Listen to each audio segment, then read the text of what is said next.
I thought I'd find you in here, Julian. I told Cook to serve my breakfast in here this morning. After a little disagreement last night, I didn't relish seeing you first thing in the morning. Oh, because I objected to the advice you were giving Ethan, that the standards and morals of the rest of the world don't apply to the Crane men. I only told our son the simple facts of life as the Cranes live it. I'm still not in the mood to see you. I would like to finish my puzzle in peace. I have no intention of upsetting your morning. Really? Why is that?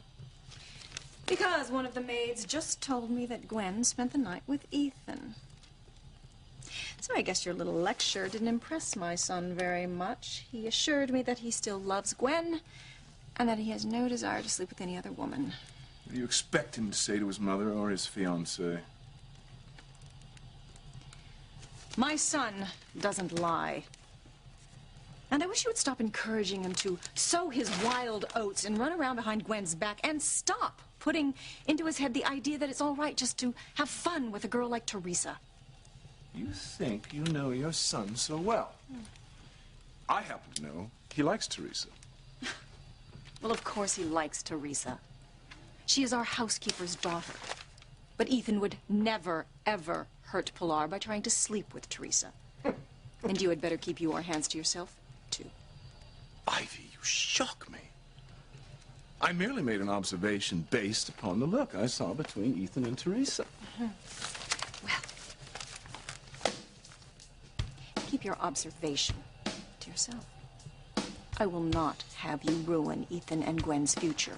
I won't stand for it. Do you hear me? How dare you use that tone of voice with me? Do not presume to give me orders, especially when it comes to our son. Ethan is a young, red-blooded Crane male who has every right to his share of women.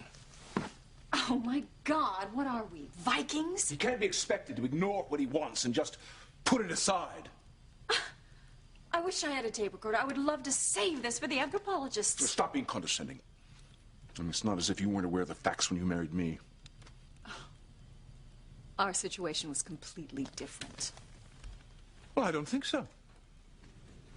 I'm a man. Ethan's a man. What's different?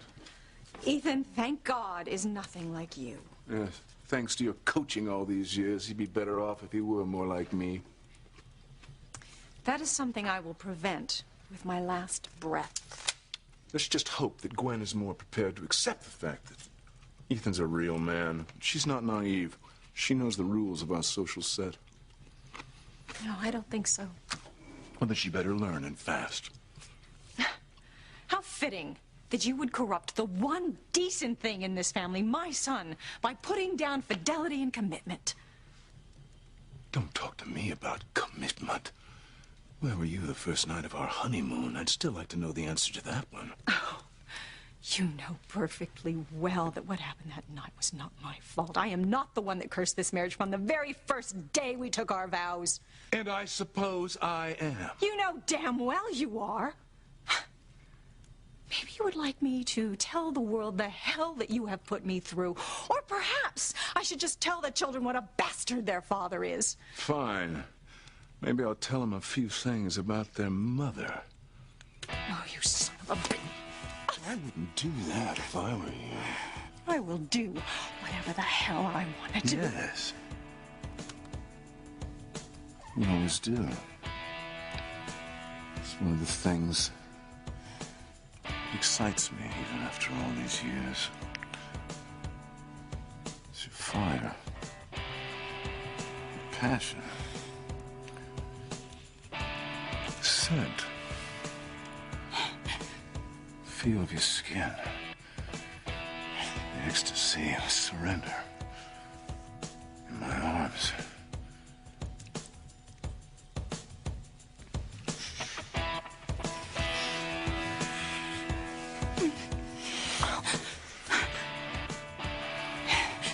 That was over a long time ago for us, Julian. I felt you respond. You missed it.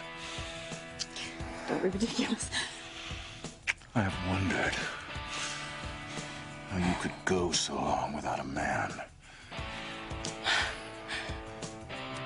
With a man like you, it's easy. Bitch!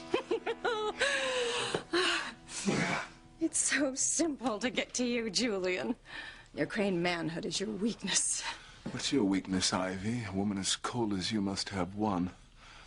You know, I've been trying to figure out why you've been so riled up lately after all this time. I don't know what you're talking about. Yes, you do.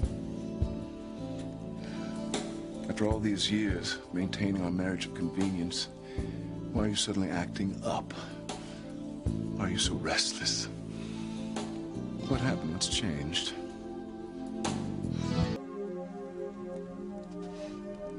Come on, Ivy. What is it? You're like a raw nerve. Why? I don't know what you're talking about. Yes, you do. For years, you've been willing to accept the rules of the game of this marriage, but lately you've been making noises like someone who's not content.